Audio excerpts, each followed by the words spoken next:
तो हम उसको स्टैंडर्ड फॉर्म में लेके आएंगे बाय सब्स्टिट्यूशन, और उसके बाद उसको वहां पे हम क्या कर देंगे, डिफरेंशिएट कर देंगे।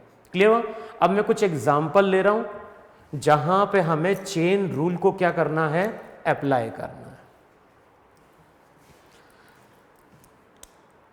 अब जो सबसे पहला एग्जांपल ले रहा हूं वो ले रहा हूं मैं y इक्वल्स टू मान लो log x square, y equals to sine x square,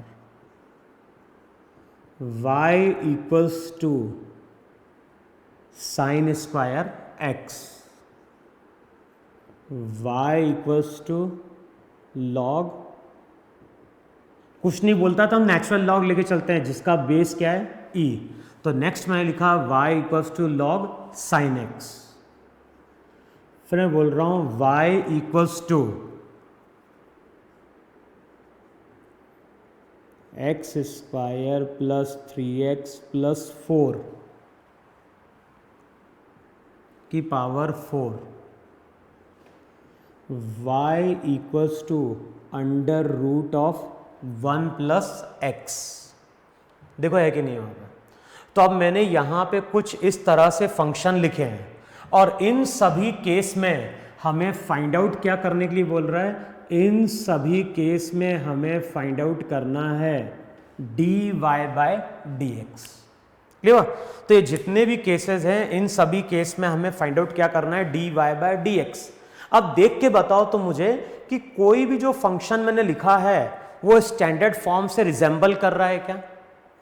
ना तो ये sin x है, ना cos x है, ना e to the power x है, ना log x है।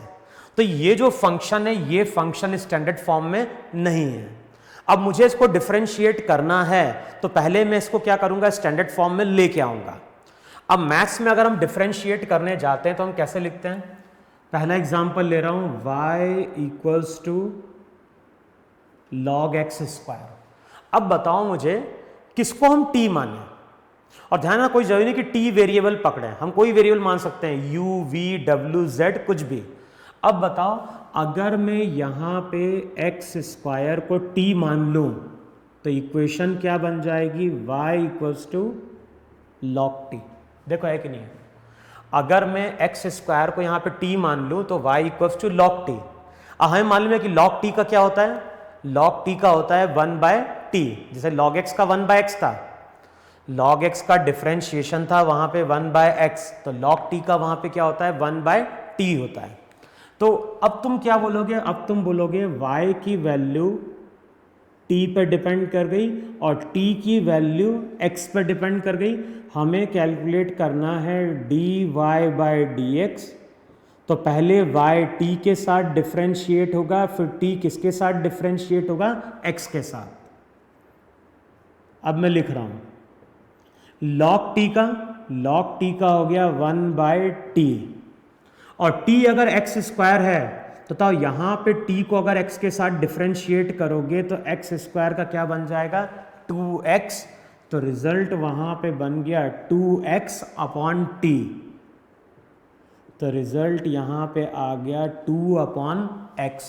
तो y अगर log x स्क्वायर है, y अगर log x स्क्वायर है तो dy बाय dx वहां पे क्या हो जाएगा, 2 अपॉन x हो जाएगा। क्लियर इतना? अब नेक्स्ट आओ साइन x स्क्वायर। ध्यान रखना ये साइन स्क्वायर x नहीं है, इसको मैंने लिखा है साइन x का स्क्वायर। अब अगर मैं लिख रहा हूं y इक्वल्स टू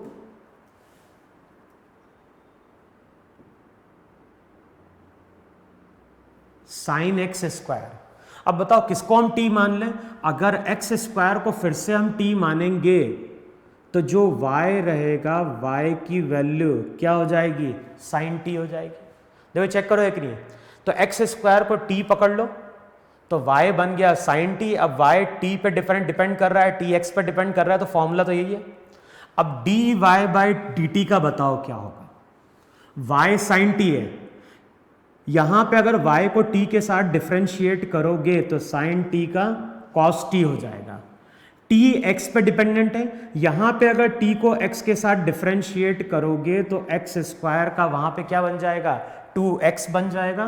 तो जो d y by d x है, बताओ उसकी वैल्यू क्या होगी। तो d y by d x की वैल्यू हो जाएगी 2x into cos t. T की वैल्यू पुट कर दो, टी की जगह वापस क्या पुट कर देना है, एक्स स्क्वायर। तो साइन एक्स स्क्वायर का डिफरेंशिएशन होता है 2x cos x square. Clear. अगला एग्जांपल मैंने क्या लिया, अगला एग्जांपल मैंने लिया है y equals to sine square x. और ध्यान रखना साइन स्क्वायर एक्स का मतलब होता है साइन एक्स का होल स्क्वायर। मैं थर्ड एग्जांपल की बात कर रहा हूं।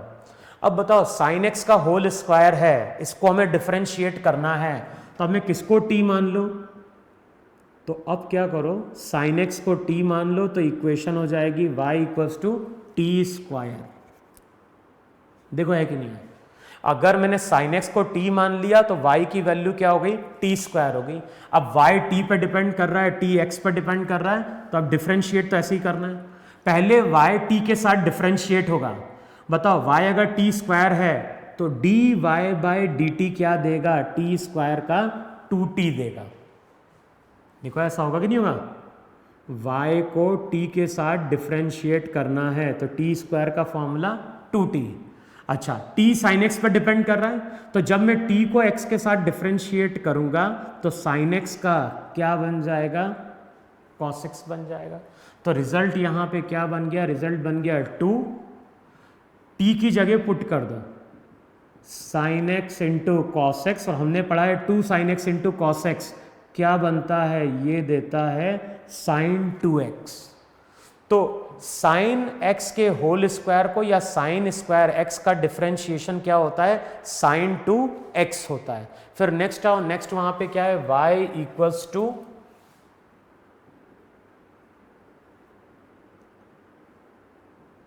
Log sine x। अब बताओ किसको t माने।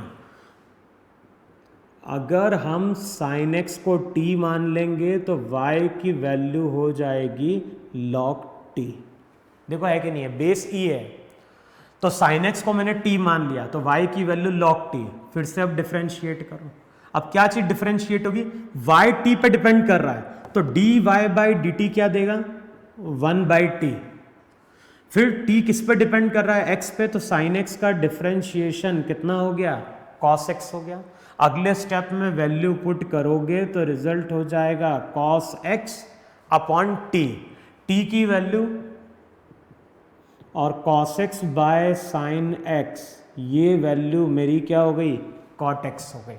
देखो है कि नहीं वहां पे। तो जो cos x upon sine x होगा वो तुम्हारा वहां पे क्या हो जाएगा, cot x हो जाएगा।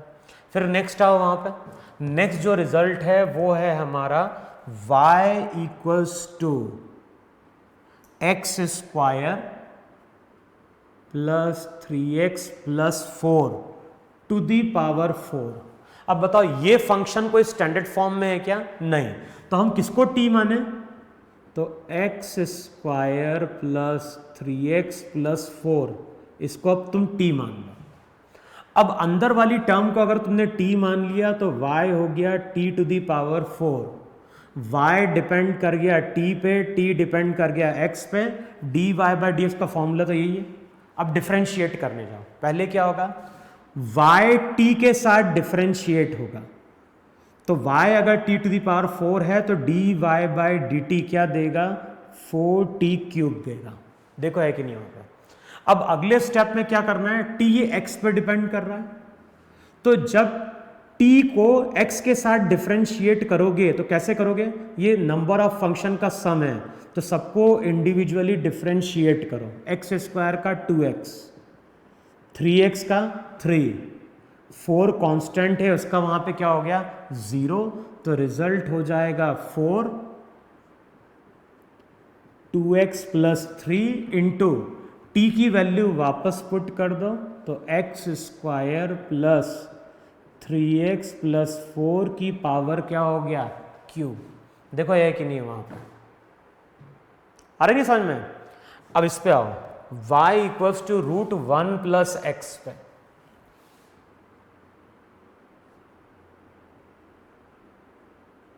y equals to root 1 plus x पे। इसको अब तुमने क्या लिख दिया, इसको अगले स्टेप में तुमने लिख दिया 1 plus x to the power 1/2। देखो ऐसा लिखा नहीं लिखा। अब मैंने क्या किया, 1 प्लस एक्स को t मान लिया। 1 प्लस एक्स को अगर तुमने t मान लिया तो ये रिजल्ट आ गया y equals to t to the power 1/2। y t पे t x पे, तो रिजल्ट यही होगा। अब पुट करो, क्या वैल्यू पुट करनी है, पहले dy by d T. y अगर t टू दी पावर 1/2 है तो dy बाई डी टी क्या देगा, 1/2 into t to the power 1/2 minus 1। देखो ये एक नहीं है, into d t by d x. अगर t को यहाँ पे x के साथ डिफ्रेंशिएट करेंगे तो 1 तो कांस्टेंट है उसका 0, x का 1, तो रिजल्ट आ जाएगा 1/2 रूट टी। देखो है कि नहीं है, ये t to the power minus 1/2 है। अगले स्टेप में हो जाएगा 1/2 रूट टी। टी की वैल्यू पुट कर दो तो रिजल्ट आ गया 1/2 under root 1 plus x. Clear? तो इस तरह से वहां पे हम चेन रूल को क्या करते हैं, यूज करते हैं। लेकिन अब देखो, अगर हम मैथ्स में डिफरेंशिएट कर रहे हैं तो मैथ्स में तो हमें स्टेप बाय स्टेप एग्जाम में दिखाना पड़ता है कि इस तरह से हम इसको क्या कर रहे हैं, डिफरेंशिएट कर रहे हैं। लेकिन जब फिजिक्स में क्वेश्चन सॉल्व कर रहे हैं तो वहां पे मेथड से मतलब नहीं है, वहां पे मतलब है कि इसका डिफरेंशिएशन का आंसर क्या आएगा वहां पे।